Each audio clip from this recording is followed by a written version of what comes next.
سید نقیب اللہ شاہ صاحب قبلہ بھی ضعیف العمر ہیں اور علالت آپ کو بخار بھی ہے. آپ نے بڑی شفقت فرمائی، دیر تک آپ بیٹھے اور ہمیں برکت ملی. میں ایک واقعہ آپ کو بتاتا ہوں. حضرت حاتم اصم رحمۃ اللہ علیہ ایک بزرگ ہو گزرے، بڑے پرانے اکابر اولیاء اللہ میں سے. اصم کسے کہتے ہیں؟ بہرے کو. کسے؟ بہرے کو. ان کا لقب ہے حاتم اصم. لقب نام کا حصہ بن گیا بہرے. اور آپ کو میں بتانا یہ چاہتا ہوں کہ یہ بہرے نہیں تھے، بہرے نہیں تھے. واقعہ یہ ہوا کہ کوئی شخص مرد یا عورت ان کی مجلس میں حاضر تھا اور اس سے کوئی ایسی آواز صادر ہو گئی، کوئی ایسا فعل صادر ہو گیا اور ایسی آواز نکلی جس پر اسے حیا آیا اور شرم آیا، یہ جان کر کے یہ اگر انہوں نے سن لی تو میرے لیے شرم کی بات ہے. اس کو بڑی شرمندگی اور ندامت. آواز آپ نے سن لی تھی، یہ بھی جان گئے کہ اگر اس کو یہ معلوم ہو گیا کہ میں نے آواز سن لی ہے. میں آپ کو بتانا چاہتا ہوں کہ تصوف ہے کیا اور ہم کیا سمجھے ہوئے کہ اگر اس کو معلوم ہو گیا کہ آواز میں نے سن لی تو اس کو پھر واقعتاً بڑی شرمندگی اور ندامت ہوگی اور یہ بیچارہ پریشان ہوگا. اس کی پریشانی، شرمندگی اور ندامت ختم کرنے کے لیے تاکہ اس کو حوصلہ ہو جائے اور نادم نہ ہو، شرمندہ نہ ہو، آپ تھوڑے سے وقت کے لیے بہرے بن گئے. اسے یہ تاثر دیا. اس نے جب اگلی بات کی تو آپ نے ایسا اشارہ کر کے کہا بھی ذرا اونچی بات کرو.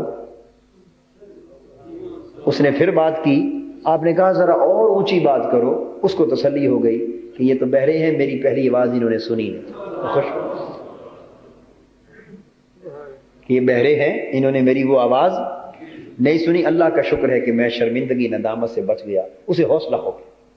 بس وہ دن اور پھر ان کی وفات کا دن، چونکہ اب اس کے ساتھ ایک عہد کر بیٹھے تھے، اس کی ندامت اور شرمندگی سے اسے بچانے کے لیے ایک عمل کر بیٹھے بہرے پن کا. پھر وفات کے دن تک بہرے ہی بنے رہے، عمر بھر بہرے. عادت یہی بنا لی تاکہ زندگی کے کسی موڑ پر بھی سے یہ احساس نہ ہو. آپ اندازہ کر لیں یہ دیکھنے میں کتنی چھوٹی سی بات لگتی، چھوٹی سی بات لگتی ہے یا نہیں دیکھنے میں، مگر یہی تصوف، یہ صوفیاء کا مشرب اور طریقہ. یہ چھوٹی بات نہیں ہے.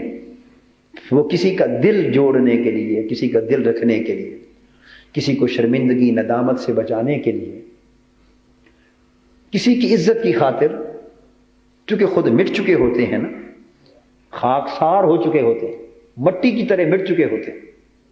مٹی نام ہی مٹ جانے کا ہے، چونکہ مٹ چکے ہوتے ہیں اور اس کے اندر انا، اپنی نام و نمود، نمائش کا قصہ کہانی ختم ہو چکا ہوتا ہے. وہ تو جیتے ہی دوسروں کے لیے ہیں، وہ تو جیتے ہی دوسروں کے لیے، بس اپنے لیے جیتے ہی نہیں. اس لیے وہ اپنی طرف سے مٹ جاتے ہیں اور ان کا اپنا حال بھی یہ ہوتا ہے کہ اپنی ذات کے اعتبار سے فانی ہو جاتے ہیں اور اللہ کی ذات کے اعتبار سے باقی ہوتے. ان کا اپنا کچھ بھی نہیں بچتا. نہ ارادہ اپنا رہتا ہے، نہ خواہشیں اپنی رہتی ہیں، نہ آرزویں اپنی رہتی ہیں، نہ تمنائیں اپنی رہتی ہیں، نہ پسند ناپسند اپنی رہتی ہیں. ان کا سب کچھ ختم ہو جاتا ہے محبوب کی پسند میں. تو محبوب اللہ پاک ان کو ہنساتا ہے تو ہنس پڑتے ہیں، وہ رلاتا ہے تو رو پڑتے ہیں. وہ عزت دیتا ہے تو عزت یاب ہو جاتے ہیں، عزت لے لیتا ہے تو ذلت لیتا ہے. بیمار کرتا ہے تو بیمار ہو جاتے ہیں، صحت دیتا ہے تو شفا یاب ہو جاتے ہیں. اگر بیمار ہو جائیں تو اپنے آپ کو دم نہیں کرتے، اپنے آپ کو اپنے لیے دعائیں نہیں کرتے، علاج معالجہ کرتے ہیں اس لیے کہ وہ سنت، انہوں نے سنت کا راستہ نہیں چھوڑنا ہوتا. تدبیر اللہ کی طرف سے جو فرائض ان کو نہیں چھوڑنا ہوتا، مگر یہ کہ بس اس سے بڑھ کر وہ بھی سنت سمجھتے ہوئے، فرض سمجھتے ہوئے کیونکہ اس سے کنارہ کش نہیں ہوتے. تعمیل ارشاد ہے، وہ حکم کی تعمیل ہوتی.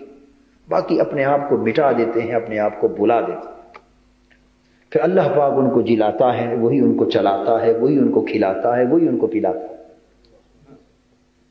یہ ہے ان کا بولنا اللہ کا بولنا بن جاتا ہے، ان کا پکڑنا اللہ کا پکڑنا بن جاتا ہے، ان کا راضی ہونا اللہ کا راضی ہونا جاتا ہے. بڑی سادہ سی بات ہے،